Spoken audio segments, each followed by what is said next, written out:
Good evening. आज हम एक बहुत ही महत्वपूर्ण टॉपिक पर बात करेंगे जो अक्सर मैथ में ज़्यादातर बच्चों को उसमें समस्या होती है। और वो जो हमारा टॉपिक है वो हमारा है इंटीजर्स, यानी हम लोग इसको यहाँ पे कहते हैं पूर्णांक, इंटीजर्स या पूर्णांक। अब ये एक ऐसा हमारा टॉपिक है जो 6 क्लास से ये हमारा शुरू होता है। 5 क्लास तक हम लोग इंटीजर्स के बारे में या पूर्णांक के बारे में नहीं पढ़ते हैं। एक ऐसा महत्वपूर्ण टॉपिक है जिसके बिना हम लोगों को मैथ में अक्सर समस्याएं आती रहती है। 5 क्लास तक हम लोग आमतौर पर जो जोड़ घटाव गुना भाग यानी मैथ का जो हमारा बेसिक कैलकुलेशन का रूल है वह इंटीजर में आकर के उससे थोड़ा वह अलग हो जाता है। तो पहले हम लोग इसमें समझते हैं कि हमारा जो इंटीजर्स या पूर्णांक है क्या।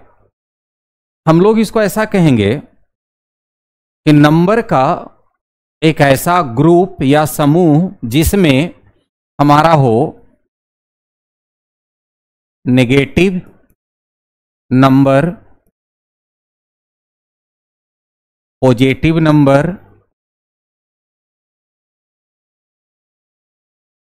पॉजिटिव नंबर, और साथ में हमारा हो गया 0। अगर ये तीनों को हम एक साथ इंक्लूड करेंगे, शामिल करेंगे, तब वो हमारा बनता है पूर्णांक।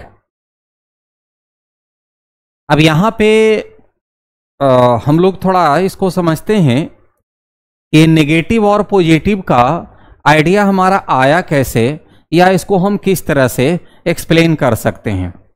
जैसे यहाँ अगर हम लोग देखें तो यहाँ जैसा हमको बोर्ड पे दिख रहा है ये हमारा पूर्णांक है। अब उदाहरण के तौर पे यहाँ लिया गया कि जैसे अगर हम पहाड़ चढ़ते हैं और पहाड़ उतरते हैं, पहाड़ चढ़ते हैं और पहाड़ उतरते हैं, तो पहाड़ चढ़ने का मतलब होता है कि हमारा जो सीढ़ी का संख्या है वह नीचे से ऊपर की ओर बढ़ेगा। और अगर हम ऊपर से नीचे उतरते हैं, पहाड़ से नीचे उतरते हैं, तो इसका मतलब यह है कि धीरे धीरे वह सीढ़ी की संख्या घटेगी। कहने का मतलब यह है कि अगर हम जैसे नीचे से ऊपर की ओर जा रहे हैं तो अगर हमारा इस प्रकार से होगा, इस तरह से। यहां पे हमारा क्या होगा, जैसे जैसे हम नीचे से ऊपर जाएंगे तो हमारा 1 2 3 4 5 एंड सो ऑन, इस तरह से हम लोग नीचे से ऊपर की ओर इसमें क्या होता है वो बढ़ते हैं। तो हम लोग बढ़ने को मैथ में क्या कहेंगे, मैथ में बढ़ने को हम लोग कहते हैं जनरली पॉजिटिव, या हम लोग इसको हिंदी में कहते हैं धनात्मक। और अगर कोई चीज घटता है तो हम लोग इसको कहते हैं मैथ में आमतौर पर नेगेटिव, जिसको हम लोग कहेंगे ऋणात्मक। कहने का अर्थ यह है जैसे अगर किसी को बिजनेस में या व्यापार में फायदा हो रहा है, तो अगर व्यापार में फायदा हो रहा है तो वो हमारा कहलाएगा पॉजिटिव यानी धनात्मक। और अगर व्यापार में हमारा नुकसान हो रहा है तो वो हमारा कहलाएगा ऋणात्मक यानी नेगेटिव। तो धनात्मक और ऋणात्मक का जो हमारा सीधा सा आइडिया है मैथ में कि अगर चीजें बढ़ रही हो तो वो हम लोग धनात्मक कहेंगे और घट रही हो तो ऋणात्मक। लेकिन ऐसा स्थिति हो जैसे अगर कोई 100 रुपया लगाया बिजनेस में और उसको 100 रुपया ही आया, तो एक ऐसी स्थिति है जब ना उसको हमारा गेन हुआ ना लॉस हुआ, यानी ना वो धनात्मक में गया ना ऋणात्मक में गया, वो रह गया हमारा 0। वो हमारा क्या रह गया 0, यानी ना वो फायदा में है और ना नुकसान में है, तो वो हमारा 0 है। अब अगर इसी को मैथमेटिक्स में अगर हम लोग इसको दिखाएं तो अगर हम लोग ऐसा लिखते हैं जैसे मान लिया जाए कि यदि किसी को 4 रुपया का नुकसान हुआ तो हम लिखेंगे -4। 3 रुपया का नुकसान हुआ तो -3। 2 रुपया का नुकसान हुआ तो -2।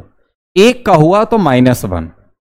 और अगर हमको 4 रुपया का फायदा हो गया, अगर ऐसे लें 1 रुपया का फायदा हुआ, 2 का फायदा हुआ, फिर हमारा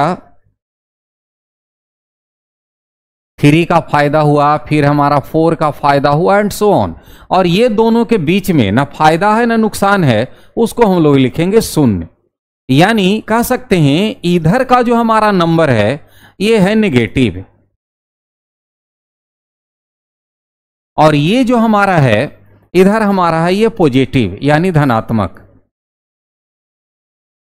अब जो 0 हमारा है ये बीच में, ये ना तो नेगेटिव है और ना ही पॉजिटिव है। इसका मतलब ये है कि ना तो इसमें हमारा फायदा हो रहा है 0 के कंडीशन में और ना नुकसान हो रहा है। तो ये जो स्थिति हमारा बनता है ये शून्य का बनता है। शून्य को यानी 0 को ना हम धनात्मक कहते हैं और ना ऋणात्मक कहते हैं। और ऐसा इसलिए कि शून्य का अपने आप में कोई वैल्यू नहीं है, शून्य का अपने आप में कोई वैल्यू नहीं है। लेकिन अगर किसी नंबर के बाद इसको शामिल किया जाए तो उस नंबर का वैल्यू बढ़ता है। जैसे अगर 1 लिखें, इसके बाद 0 दीजिए तो ये 10 हो जाएगा। अगर इसके बाद 1 0 और दें तो 10 गुना और बढ़ जाएगा। एक और 0 दें तो 10 गुना और बढ़ जाएगा। अब यहां पर हमारा क्या है कि 0 का अपने आप में कोई मतलब नहीं होता है। 0 का अपने आप में कोई मतलब नहीं होता है। वो ऐसा है कि अगर कोई चीज हमारे पास नहीं है तो हम लोग मैथ की भाषा में उसको कैसे समझाएंगे, तो हम लोग उसको कहते हैं शून्य। जैसे भाई मेरे पास 1 रुपया भी नहीं है तो किसी को बताएंगे ना शून्य, यानी किसी चीज का ना होना मैथमेटिक्स में हम लोग शून्य के जरिए इसमें एक्सप्लेन करते हैं, इसको समझाते हैं। लेकिन अगर कोई चीज हम लोग लॉस में जा रहे हैं, कम हो रहा है मेरा, तो वो जो हमारा चला जाएगा वो हमारा चला जाएगा नेगेटिव, और अगर कोई चीज हमारा बढ़ रहा है तो वो चला जाएगा पॉजिटिव। तो अब कहने का मतलब ये हो गया कि इंटीजर का जो हमारा मतलब है नंबर का ऐसा समूह जिसमें धनात्मक संख्या है, ऋणात्मक संख्या है यानी नेगेटिव है, पॉजिटिव है और शून्य है, तो हम लोग उसको कहते हैं यहां पर इंटीजर्स यानी पूर्णांक। अब जैसे मान लीजिए ये हमारा डायरेक्शन हम लोग लेते हैं, इधर मैप पे अगर आप देखेंगे तो अपवार्ड डायरेक्शन में नॉर्थ लेते हैं, नीचे साउथ लेते हैं, हमारा जो राइट साइड है वो हमारा ईस्ट है और लेफ्ट साइड हमारा वेस्ट होता है। अब यहां भी इसको हम धनात्मक ऋणात्मक के तौर पे समझा सकते हैं। जैसे मान लिया जाए कि अगर कोई ये जो हमारा पॉइंट है ना, यहां से अगर ये मान लीजिए ऊपर की ओर चला तो अगर इसको हम पॉजिटिव मानते हैं, इसके विपरीत दिशा में हम इसको नेगेटिव मानेंगे। अगर यहां से हमारा राइट साइड चला, अगर इसको हम पॉजिटिव मानते हैं तो लेफ्ट साइड को हम यहां पर नेगेटिव मानते हैं। अब यहां सोचिए एक कॉन्सेप्ट हमारा जो है ना मैथ में, जैसे कोऑर्डिनेट ज्योमेट्री में यूज होता है, कहीं ग्राफ बनाते हैं वहां यूज होता है। इसके अलावा अगर आप फिजिक्स में पढ़ते हैं तो वहां इस कॉन्सेप्ट का हम लोग यूज करते हैं। यानी जो इंटीजर का हमारा आइडिया है ये कई जगह पर अलग अलग तरीके से हम लोग इसको उपयोग में लाते हैं। अब अगर हम लोग इसको राइट साइड पॉजिटिव मानने की चीज है, अगर हम राइट साइड पॉजिटिव ले रहे हैं तो हम लेफ्ट साइड नेगेटिव लेंगे। अब जैसे मैथ में या मान लीजिए फिजिक्स में हम लोग इसे पढ़ते हैं कि फोर्स अगर हमारा राइट डायरेक्शन में लगा, बल अगर राइट डायरेक्शन में लगा तो हम लोग कहते हैं पॉजिटिव, और अगर अपोजिट इसका लेते हैं तो हम लोग इसको कहते हैं कि नेगेटिव।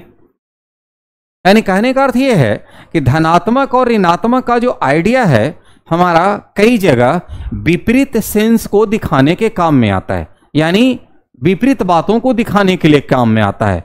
जैसे और उदाहरण ले, मान लेते हैं किसी को लाभ हो रहा है, जैसा पहले कहे, तो हम लोग इसको कहते हैं कि वो पॉजिटिव है। और अगर किसी को हानि हो रहा है नहीं, हानि हो रहा है, हानि हो रहा है तो हम लोग इसको कहते हैं कि ये नेगेटिव है। तो लाभ और हानि को हम लोग धनात्मक या ऋणात्मक के तौर पर हम लोग इसको देखते हैं। सीढ़ी का चढ़ना हम लोग ले रहे हैं धनात्मक, उतर रहे हैं तो ऋणात्मक। या अगर मान लीजिए इसको ऐसा समझिए कि कोई बच्चा पढ़ाई में लगातार बेहतर हो रहा है तो हम उसको धनात्मक कहेंगे, और अगर वो नीचे जा रहा है तो हमारा ऋणात्मक है। अब इस उदाहरण से आप लोगों को इंटीजर का थोड़ा आइडिया आ गया होगा। अब इसमें हम लोग इंटीजर में जो पढ़ते हैं, जैसे मैथ का जोड़ घटाव गुना भाग, यानी हमारा क्या है, एडिशन, यानी हो गया हमारा जोड़, सब्ट्रैक्शन, यानी हम लोग इसको कहते हैं घटाव। आज हम लोग ये दो बिंदु पे बात करेंगे, गुना भाग बाद में देखेंगे। अब एडिशन और सब्ट्रैक्शन ये आप लोग 5 क्लास तक सब लोग पढ़ते आते हैं, लेकिन यहां पे हमारा जो है कहने का मतलब है, आमतौर पर एडिशन का मतलब होता है वैल्यू का बढ़ जाना, और घटाव का मतलब होता है ओवरऑल जो हमारा परिणाम है, रिजल्ट है, उसका घट जाना। जैसे अगर 3 रुपया में 2 रुपया जोड़ेंगे तो हम लोग कहते हैं 5 है, और अगर 3 रुपया में 2 रुपया घटा दिए तो वो हमारा हो गया 1। यानी कहने का मतलब ये है कि अगर हम 3 रुपया कमाए थे, 2 रुपया और कमाए तो हमारे पास 5 रुपया हो जाएगा। 3 रुपया कमाए, 2 रुपया खर्च किए तो हमारे पास 1 रुपया हो गया। कहने का मतलब ये है यहां पे हमारा जुट गया और यहां पे हमारा घट गया। ये इस तरह से हम लोग 5 क्लास तक पढ़ते हैं। लेकिन यहां पे हमारा जो एडिशन होगा इंटीजर का या पूर्णांक का, ये थोड़ा हमारा 5 क्लास के आइडिया से अलग होता है। अब जैसे इसको हम लोग ऐसा लें, अगर हम कहें कि -3 में +2 को ऐड कर देना है, -3 में +2 को ऐड कर देना है, तो माइनस हमारा ऋणात्मक संख्या है और यानी पॉजिटिव है, -3, और 2 हमारा क्या है, पॉजिटिव है। तो -3 में हम 2 ऐड करें या 2 से कहें कि हम 3 को माइनस कर दें, ये जो दोनों है यानी दोनों सेम थिंग है, ये दोनों हमारा क्या है, सेम थिंग्स है। -3 में हम 2 प्लस करें या 2 से 3 को माइनस करें, दोनों कंडीशन में आंसर हम लोग कहते हैं कि इसका -1 आता है। अब देखिए बात हम क्या कर रहे हैं, यहां पे हम कह रहे हैं कि हम प्लस कर रहे हैं, और यहां पे हम कह रहे हैं कि 2 में 3 को माइनस कर रहे हैं। कहने का अर्थ यह है कि बात वही कहा जा रहा है, लेकिन कहने का तरीका अलग है। यानी अगर -3 में हम 2 ऐड करेंगे तो आंसर -1। कहने का मतलब यह है कि अगर मान लेते हैं किसी के पास, माइनस का मतलब मान लेते हैं उसके पास हमारा कर्ज है, और ये प्लस का मतलब है कि कर्ज उसने दिया। तो अगर -3 किसी के पास कर्ज है, 2 रुपया वो दे दिया, तो इसका मतलब है उसके पास अब 1 रुपया कर्ज के रूप में बाकी है, इसलिए वो माइनस लिखाया। यहां भी वही बात है, किसी के यहां 3 रुपया कर्जा था, 2 रुपया उसका कमाई हुआ, अब उसमें से क्या किया, वो 2 रुपया दे दिया तो उसके पास 1 रुपया कर्जा बाकी रह गया। यानी कहने का अर्थ यह है, यहां पर अब हम लोग एक जो है ना नियम पढ़ते हैं, आमतौर पर मैक्सिमम लोग जो बताते हैं या बच्चों लोग जो समझता है वो हमारा ये है, जैसे पूछा जाता है कि माइनस माइनस क्या होता है, तो आमतौर पर लोग बोलते हैं कि प्लस हो जाता है, प्लस प्लस करते हैं तो क्या होता है, प्लस हो जाता है। लेकिन ये क्वेश्चन ठीक नहीं है। यहां पे हमको ऐसा कहना है, पहले ऐसा समझेंगे, 2 पार्ट में इसको बांटते हैं। अगर माइनस में माइनस को हम ऐड करेंगे, यानी माइनस और माइनस को जोड़ेंगे, तो आंसर हमारा माइनस आएगा। जैसे 2 रुपया कर्जा था और 3 रुपया और कर्जा हो गया, तो कर्जा हो गया टोटल हमारा 5 रुपया। यानी यहां पे ये दोनों नंबर ऐड तो हुआ, लेकिन वो कर्जा के रूप में ही था, इसलिए आंसर हमारा यहां पे हो गया माइनस। यानी माइनस और माइनस को जोड़ेंगे तो आंसर माइनस ही रहेगा। लेकिन यदि माइनस को हम यहां पे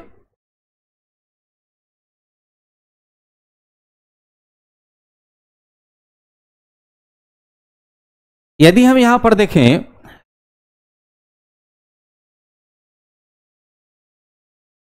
जैसे अभी जो लिए माइनस में माइनस को ऐड किए तो हमारा ये आ रहा था माइनस, जैसे -3 और -2 तो हमारा आ रहा है -5। लेकिन माइनस को यदि हम मल्टीप्लाई करेंगे माइनस से तो ये आंसर जो हमारा आ जाएगा ये हो जाएगा प्लस। यानी माइनस माइनस प्लस होता है ये कहना ठीक नहीं है। माइनस को माइनस से गुना करेंगे तो साइन हमारा क्या हो जाएगा, वो प्लस हो जाएगा। साथ ही साथ जैसे अगर -2 को हम मल्टीप्लाई करें -5 से तो 5 2 जा 10 यानी 5 दूनी के 10 और माइनस गुना माइनस यहां पे हम लिखेंगे प्लस। लेकिन अगर यही चीज को हम यहां पे ऐड करेंगे तो 5 और 2 7 होगा और ये माइनस और माइनस हमारा क्या होगा, यहां ये माइनस ही रह जाएगा। तो ये बेसिक अंतर है। अब जैसे अगर माइनस माइनस यहां पे अगर हम प्लस कह रहे हैं तो ये ठीक नहीं है कहना। अगर हम माइनस को माइनस से मल्टीप्लाई करेंगे तो हमारा प्लस होगा, साइन बदल जाएगा। और अगर माइनस और माइनस को हम ऐड करेंगे तो आंसर माइनस ही रहेगा। तो ये समझना है। दूसरा देखते हैं, यदि प्लस में प्लस को हम ऐड करेंगे तो आंसर प्लस रह जाएगा। जैसे +2 में अगर हम +4 ऐड करेंगे तो आंसर +6 आएगा। लेकिन अगर यहां लें जैसे प्लस को प्लस से हम मल्टीप्लाई करें तो आंसर प्लस आएगा। जैसे +3 को हम मल्टीप्लाई करें +4 से तो ये हमारा +12 आएगा। यानी जब हम इसको ऐड कर रहे हैं और मल्टीप्लाई कर रहे हैं दो प्लस को तो साइन में हमारा कोई चेंजेज नहीं आता है। अब देखते हैं आगे। अब यदि ऐसा हो माइनस को ऐड करें प्लस में तो हमारा क्या होगा, ये हमारा माइनस भी हो सकता है या प्लस भी हो सकता है। और अगर प्लस में हम माइनस को ऐड करेंगे तो भी हमारा आंसर माइनस भी हो सकता है या प्लस भी हो सकता है। अब इसको देखते हैं उदाहरण के साथ। जैसे -4 को हम यदि ऐड करें +3 से तो जैसा पहले देखे माइनस मतलब कहे थे कि कर्ज है, प्लस मतलब दिया। तो 4 रुपया कर्जा था, 3 रुपया दे दिया तो 1 रुपया बच गया। अब इसको उल्टा कर दें। जैसे अब इसी स्थिति को देखते हैं, यदि हमारे पास ऐसा है 4 रुपया हमारे पास है और हम 3 रुपया किसी को दे दिए तो हमारा कितना हो गया, +1।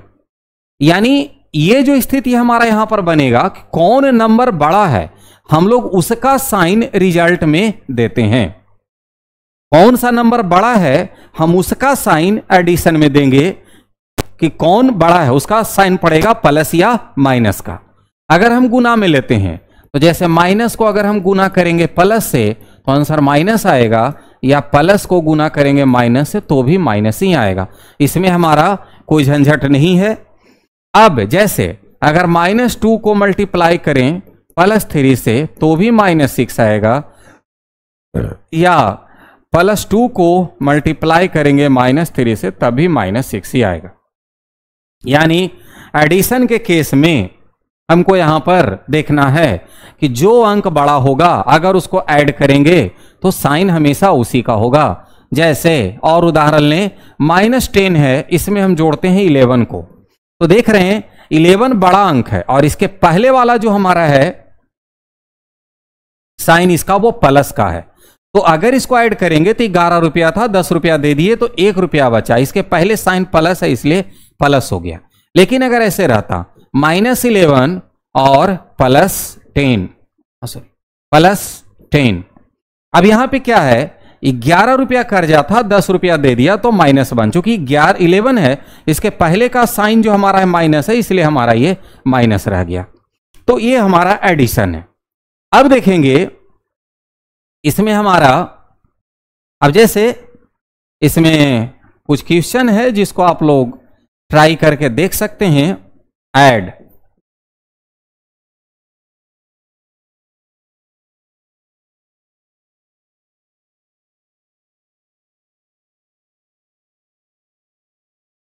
इसको ऐड करके हम लोग आप देखेंगे।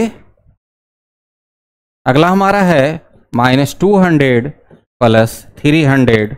अगला हमारा है -700 -200। अगला हमारा है -9 -1 -3। ये सबको क्या करना है, ऐड करना है। अगला हम लोग देखेंगे -7 + 6। अगला हमारा है -11 - 12।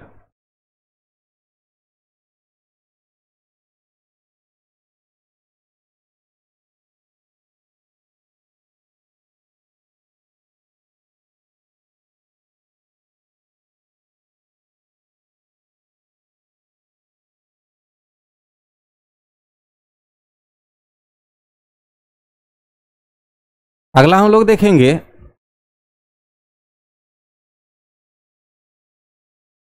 सबट्रैक्शन। अगला हमारा है सबट्रैक्शन। घटाने का मतलब हमारा क्या है, पहले ऐसा समझेंगे। जैसे 3 से हमको घटाना है 2 को, 3 से घटाना है 2 को। इसका मतलब यह है 3 भी प्लस में है और 2 भी प्लस में है। इसको क्या करना है, घटाना है। तो हम क्या करेंगे, माइनस का साइन देंगे। अब अभी पीछे एक नियम बताए थे, ब्रैकेट का मतलब होता है गुना। अभी एक पीछे रूल बताए थे, माइनस को प्लस से गुना करेंगे तो आंसर आता है माइनस। यहां भी माइनस को प्लस से गुना करेंगे तो ये हमारा हो जाएगा माइनस, तो ये आंसर आ जाएगा 1। अब जैसे ऐसा है, -3 से हमको घटाना है -2 को। यहां पे माइनस का साइन पड़ेगा, चूंकि -2 को घटाना है। तो -3 और माइनस इंटू माइनस हो गया प्लस, तो इसका आंसर आ जाएगा -1। क्योंकि 3 हमारा जो है ये बड़ा अंक है, इसके पहले माइनस है फिर +2 है, इसलिए इसका आंसर हो जाएगा -1। अब अगर ऐसा लेते हैं, -4 से हमको माइनस करना है -1 को। तो minus into minus plus, -4 + 1, answer हमारा हो जाएगा -3। कहने का अर्थ यह है कि जब हम घटाने की प्रक्रिया में जाते हैं तो जिस अंक को जिससे घटाना है उसके पहले हम क्या करेंगे, माइनस का साइन देंगे। अब जैसे हम लोग जनरली क्या करते हैं, 10 से 8 घटाने के लिए कहा गया तो हम 10 - 8 करके 2 लिख देते हैं। लेकिन वास्तव में अगर ये इंटीजर के अकॉर्डिंग रूल लें तो यहां पे स्टेप हम लोग एक छोड़ देते हैं। और वो छोड़ते क्या है, हमको किसको घटाना था, 8 को, यानी +8 को। तो ये प्लस इंटू माइनस यहां पे क्या होगा, ये माइनस होगा, तब ये 2 होता है। यानी ये वाले स्टेप को ना हम लोग अक्सर क्या करते हैं, यहां पे छोड़ देते हैं। ठीक है। अब जैसे देखिए, हम लोग को जनरली पूर्णांक में यानी इंटीजर को घटाने के लिए ऐसे दिया जाता था, है ना। या हम लोग देते हैं कि सबट्रैक्ट 276 फ्रॉम 998। फ्रॉम मतलब किसको घटाना है, 276 को। किससे, फ्रॉम मतलब से, इससे इसको घटाना है, ना कि इससे इसको घटाना है।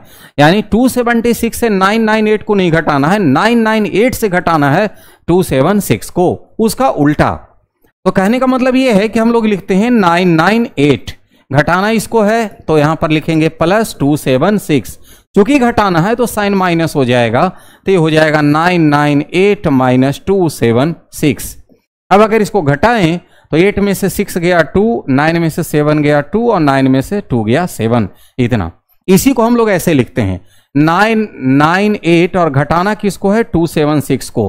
तो पूर्णांक में हम लोग यहां साइन चेंज कर देते हैं, यानी जो इसका साइन रहेगा वो यहां बदल जाएगा। बदल क्यों रहा है, जैसे यहां देखेंगे माइनस को प्लस से गुना कर रहे हैं तो हमारा ये क्या आ रहा है, यहां पर माइनस आ रहा है। इसलिए सेम प्रोसेस यहां है, लेकिन हम लोग ये वाला स्टेप ना करके हम लोग डायरेक्ट यहां पर इसको माइनस कर देते हैं और जब इसको घटाएंगे तो हमारा इतना आ जाएगा। या जैसे अगर हमको घटाना है -276 से -198 को, यहां माइनस इंटू माइनस क्या हो जाता है, +198। अब इसको यहां हम घटा लेंगे, 10 × 16 में से 8 जाएगा 8, यहां पे हमारा 7 बच गया, 6 बच गया, 10 × 16 में से 9 गया 7, यानी 78। अब इसमें ये माइनस का अंक है इसलिए हमारा ये माइनस पड़ जाएगा। अब इसी को देखिए, जैसे -276 है, घटाना किसको था, -198 को। तो हम देखिए इसका साइन यहां बदल के प्लस हो गया था, इसको हम डायरेक्ट यहां प्लस कर देते हैं। अब इसी को घटा रहे हैं तो 16 में से 8 गया 8 और यहां 16 में से 9 गया 7, यहां हमारा इतना 78 देखिए। है नहीं, क्योंकि यहां पर ये अंक बड़ा था इसलिए इसका साइन हमको पड़ जाएगा, तो हो जाएगा -78, क्योंकि इसका साइन बदल के ये प्लस हो गया। अब इसमें कुछ हम बनाने के लिए देते हैं सब्ट्रैक्शन, आप लोग ट्राई करके देखेंगे। सब्ट्रैक्ट -99 फ्रॉम -100, मतलब फ्रॉम यानी से घटाना है, -99 को इससे, हाँ -100 से, -276 फ्रॉम 99, या 99 मतलब यहां +99, कुछ नहीं लिखा हो यानी प्लस का सिंबल है, -93 फ्रॉम -276, -24 फ्रॉम -8, -6 फ्रॉम -9,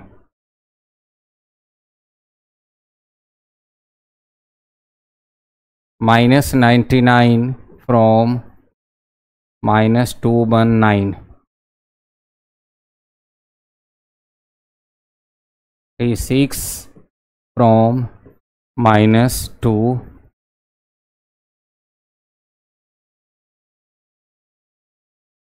प्लस